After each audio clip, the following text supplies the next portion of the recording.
Monsieur le Président, Mesdames et Messieurs les membres du jury, voilà maintenant 5 semaines d'écriture et de dur labeur où nous, candidats de Rhétorica, passons notre temps à jeter des morceaux de viande sous forme de vannes à un public de plus en plus vorace. Cette assemblée de Judas jaloux qui guette le moindre faux pas et trépigne de savoir quelle sera la prochaine victime. Nous qui sommes là au fond par pure générosité, pour avant tout donner du bonheur et du divertissement à ces gens qui sont incapables de s'en procurer seuls. On se saigne à la tâche, sacrifiant vie professionnelle, amis, copines et autres lettres de motivation, pour au final avoir un code civil et une liseuse. On est épuisé, et rien qu'à voir la plaidoirie de mon contradicteur, on voit qu'il n'y croit même plus.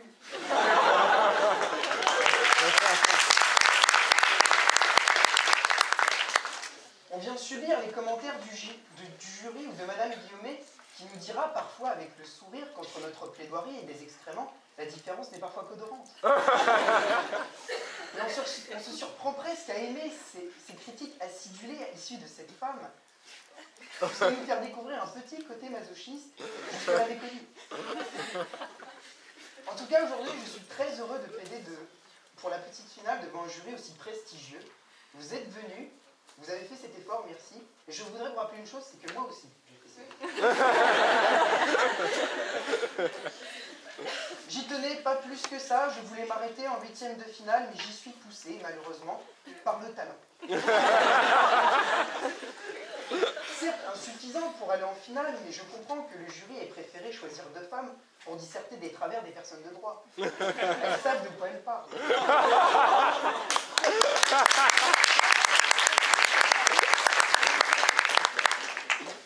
En introduction, je voulais véritablement marquer les consciences en commençant sur cette citation de ce grand philosophe français, Francis Lalanne, qui a dit un jour « Un chef c'est fait pour cheffer ». On déduit alors de cette phrase et de son auteur que si on peut ne pas avoir la beauté, on peut très bien ne pas avoir l'éloquence non plus. Et comme dirait M. Hallyday, cheveux longs, idées courtes.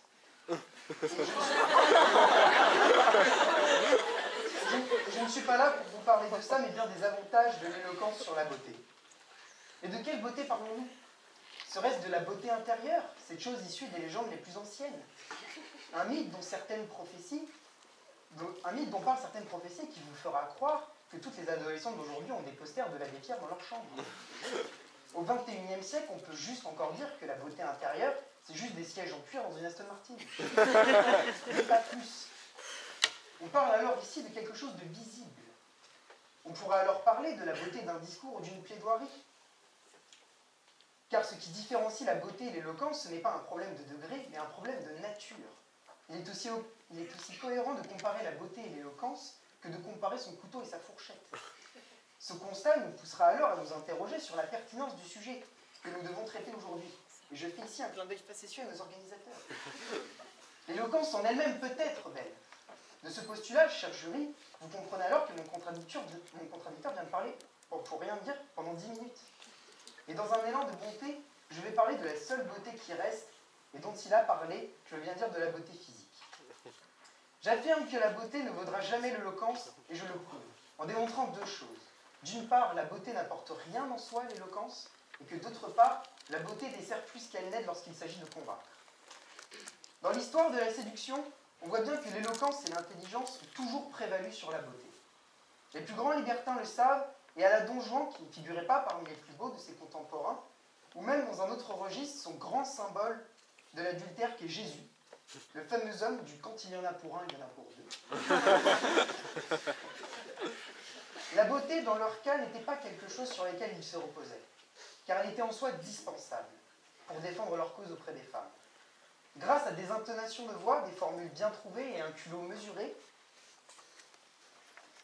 l'éloquence donne plus que la beauté. Elle donne du charme et permet au final d'avoir les mêmes vertus que la beauté, si ce n'est davantage. L'éloquence est le résultat de l'intelligence, tandis que la beauté est le résultat du paraître. C'est la beauté qui a créé le moche. C'est donc la beauté qui est méchante et bête. De toute façon, il n'y a qu'à voir ses représentants. Et je cite à la barre Miss France. Ces femmes qui ont lu autant de livres qu'elles ont de doigts sur la main. Et encore, la main d'un enfant syrien.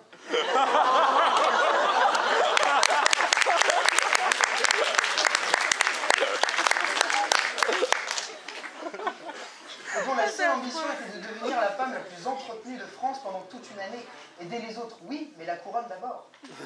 Et devant ces créatures égales à elles-mêmes et inférieures à toutes les autres, on ne peut que constater qu'au final, la beauté, à l'inverse de l'éloquence, ne convainc pas, elle distrait. Et la distraction n'est en aucun cas un moyen de défense. Elle peut être un moyen d'attaque, à l'instar d'une candidate à un entretien d'embauche s'étant munie d'un décolleté plongeant, mais rien d'autre. Elle peut donc servir à faire chuter un homme, mais certainement pas à le rattraper ou à le défendre. Par exemple, je prendrai le cas de Dominique Strauss-Kahn, cet homme dont le physique lui aurait peut-être permis de faire figurant en tant que gobelin dans le Seigneur des Anneaux, est bien loin de faire fantasmer la ménagère de moins de 50 ans.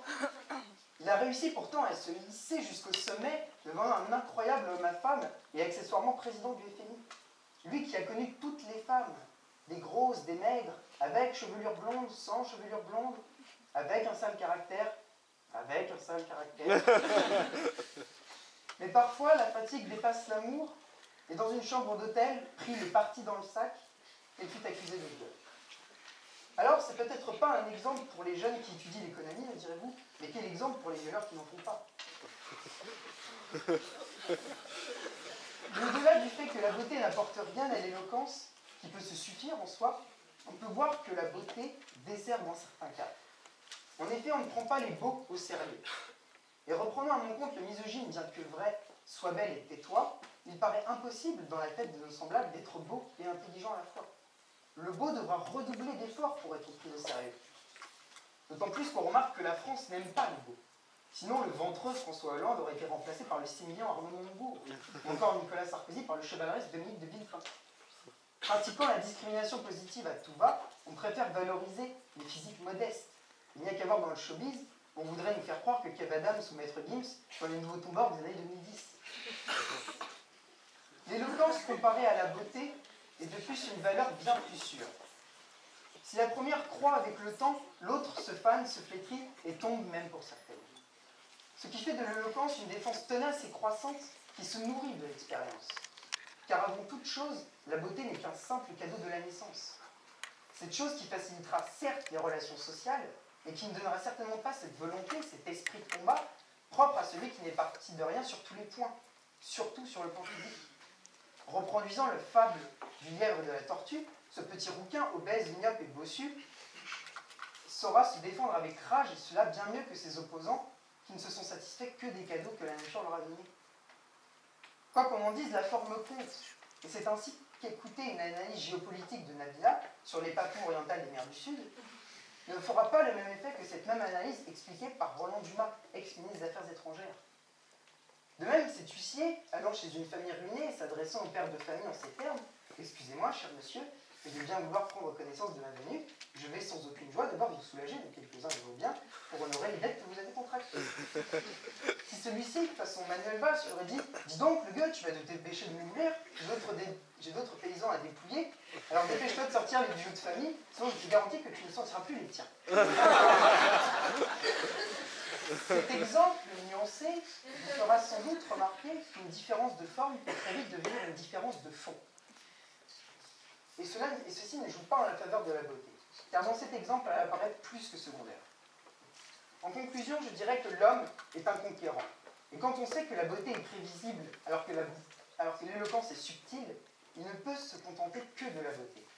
C'est d'ailleurs pour cela qu'il préférera toujours la séduction à la consommation. Et pour être convaincu, il a besoin de raisonner et ne pas se fier à une première impression. Et comme le disait si bien Denis Diderot, l'éloquence, au fond, n'est que l'art d'embellir la logique.